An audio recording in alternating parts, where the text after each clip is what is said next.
ఒక దగ్గర ఇన్ఛార్జ్ మార్పు, మరో దగ్గర కోవట్టుల పంచాయతీ వెరసి ఆ రెండు నియోజకవర్గాలు వైసీపీకి తలనొప్పిగా మారాయి. ఇంటర్నల్ పాలిటిక్స్ సవాళ్ల పర్వానికి దారితీసింది. మరి ఆ రెండింటినీ అధిష్టానం ఎలా సెట్ చేస్తుంది? పశ్చిమ గోదావరి జిల్లా ఉండి నియోజకవర్గ సమన్వయకర్త పీవీఎల్ నరసింహరాజు వైసీపీకి రాజీనామా చేశారు. ఆయన్ను ఉండి నియోజకవర్గ సమన్వయకర్తగా తొలగించి మంతెన యోగేంద్ర కుమార్కు బాధ్యతలప్పగించింది వైసీపీ అధిష్టానం.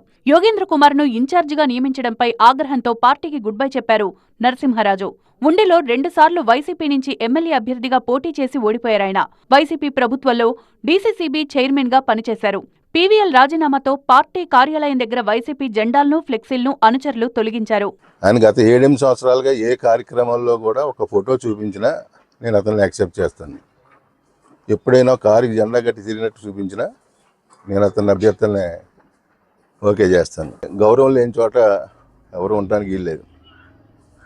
పార్టీ అయింది, కానీ ఎవరు ఏంటని తెలుసుకోకుండా ఇష్టానుసారంగా ఎలాంటి పనికిరాని వాళ్ళందరికీ టికెట్లు ఇచ్చే ఇన్ఛార్జీలు ఇస్తే కష్టపడి పనిచేసిన వాళ్ళకి, ఆస్తులు పోగొట్టుకున్న వాళ్ళకి వాళ్ళ వెనకాల తిరగాలంటే అది జరిగే పని కాదు.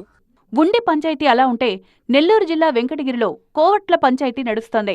పార్టీలో కోవట్లపై వైసీపీ నేత నేదురుమల్లి రామ్కుమార్ రెడ్డి కీలక వ్యాఖ్యలు చేశారు.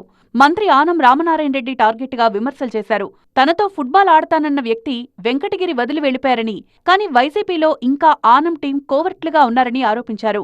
తనను మార్చాలని ప్రయత్నిస్తున్న వారికి స్ట్రాంగ్ వార్నింగ్ ఇచ్చారు. ఆయన టీం ఒకటి ఉంటుంది. కోవట్లుగా వైఎస్ఆర్ కాంగ్రెస్ పార్టీలోనే ఉండరు, దైవ దర్శనాలకు పోతుంటారు. దేవాదాయ శాఖ మంత్రి కదా ఆయన. మరి ఈ పార్టీలో ఉన్నట్ట లేనట్ట? నన్ను ఇక్కడ ఇన్ఛార్జిగా పెట్టింది జగన్మోహన్ రెడ్డి గారు. మీరు జగన్మోహన్ రెడ్డి గారిని దాటుకొని నన్ను మార్చాలనుకుంటే మీ ప్రయత్నాలు మీరు చేయండి. ఈ పార్టీలో ఉండి ఈ పార్టీ కార్యక్రమాల్లో కానీ పాల్గొనకపోతే క్రమశిక్షణ చర్యలు తప్పవు.